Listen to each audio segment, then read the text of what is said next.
આ કાર્યક્રમમાં ઉપસ્થિત વિરમગામના ધારાસભ્ય શ્રી હાર્દિકભાઈ પટેલ, નગરપાલિકા પ્રમુખ શ્રીમતી કામિનીબેન,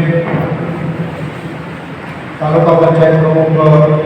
જનકભાઈ, અમારા સેશન કોર્ટ અને જ્યુડિશિયલ કોર્ટના સરકારી વકીલ શ્રીઓ શ્રી સોલંકી સાહેબ અને શ્રી ઘાસુરા સાહેબ, શહેર પ્રમુખ શ્રી નરેશભાઈ તેમજ વિરમગામ માર્ગદર્શક છે એ નીચેના તમામ સમાજના ક્ષેત્રોને લક્ષતી જાણકારી પહોંચે અને આ માટે અમે પ્રયત્નો કરીએ છીએ કે ગામે ગામ નવા કાયદાની સંક્ષિપ્ત એટલે કે સામાન્ય જાણકારી તમામ ગ્રામ પંચાયત સુધી પહોંચે અને ગ્રામ પંચાયત આજના સેમિનારનું આયોજન કર્યું છે અને આ સેમિનારનું નામ પણ આપણે નવા કાયદા અંગે જાગૃતિ સેમિનાર રાખેલો છે. આ કાર્યક્રમમાં ઉપસ્થિત વિરમગામના ધારાસભ્ય શ્રી હાર્દિકભાઈ પટેલ, નગરપાલિકા પ્રમુખ શ્રીમતી કામિનીબેન, તાલુકા પંચાયત પ્રમુખ જનકભાઈ, અમારા સેશન કોર્ટ અને જ્યુડિશિયલ કોર્ટના સરકારી વકીલ મળવાપાત્ર થતી સુરક્ષાની વાત આવે છે ત્યારે એમને સૌથી મોટો પ્રશ્ન કે સૌથી મોટો પડકાર જે છે એ કાયદાનો સહારો મેળવીને ન્યાય લેવો એ બાબતમાં. આ દિન સુધી આપણે બ્રિટિશરો દ્વારા બનાવેલા અને એ પણ 1860માં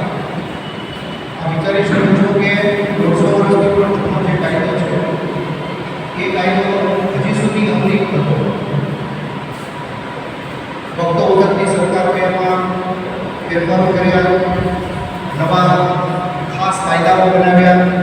જ્યાં જરૂર લાગી ત્યાં કલમોમાં સજાનો વધારો કર્યો, દંડનો વધારો કર્યો. પરંતુ આ બધી વસ્તુ પણ એટલી બધી ઉપયોગી કે કારગર નહોતી કે જેથી કરીને જે દંડિત વ્યક્તિ છે, જે આરોપી વ્યક્તિ છે એને સજા થઈ શકે અને નિર્દોષ વ્યક્તિને સમયસર ન્યાય મળી શકે. એક અમારા પોલીસ અને જ્યુડિશિયરીમાં કહેવત છે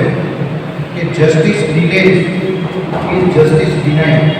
એટલે જો ન્યાય મોડો મળે છે તો એ ન્યાય નહીં મળવા બરાબર. અને ન્યાય મોડા મળવાનું કારણ કાયદાની અંદર અમુક વિસંગતતાઓ, અમુક કડીઓ તૂટવાની બાબત અને સ્પષ્ટીકરણના અભાવને લીધે ઘણા અપરાધીઓ કાયદાની છટકબારીનો ઉપયોગ કરીને બચી જતા. જ્યારે અમુક કિસ્સામાં સંજોગવશાત થયેલા અપરાધોને કારણે નિર્દોષ નાગરિકો સજાનો ભોગ બનીને વર્ષો સુધી જેલમાં સબડતા. આપણે એ વાતનો ગર્વ થાય કે હાલની સરકારના વડાપ્રધાન શ્રી નરેન્દ્રભાઈ મોદી સાહેબ તેમજ કેન્દ્રીય ગૃહમંત્રી અમિતભાઈ શાહ સાહેબના આ એક એવું મક્કમ સ્ટેપ લીધું છે કે જેમાં એમણે એક કમિટીની રચના કરી, જેમાં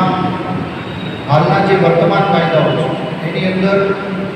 શું સુધાર લાવી શકાય કે જેથી કરીને લોકોને ન્યાય ઝડપી મળે,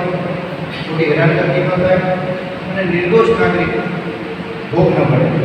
એ માટે અલગ અલગ રાજ્યોમાંથી સક્ષમ અને નિષ્ણાત ટીમોનો અભિપ્રાય મંગાવવામાં આવ્યો અને અભિપ્રાયનું વિશ્લેષણ કરીને એક મજબૂત જે મુખ્ય 3 કાયદા છે, આઈપીસી, સીઆરપીસી અને એવિડન્સ. આઈપીસીને આપણે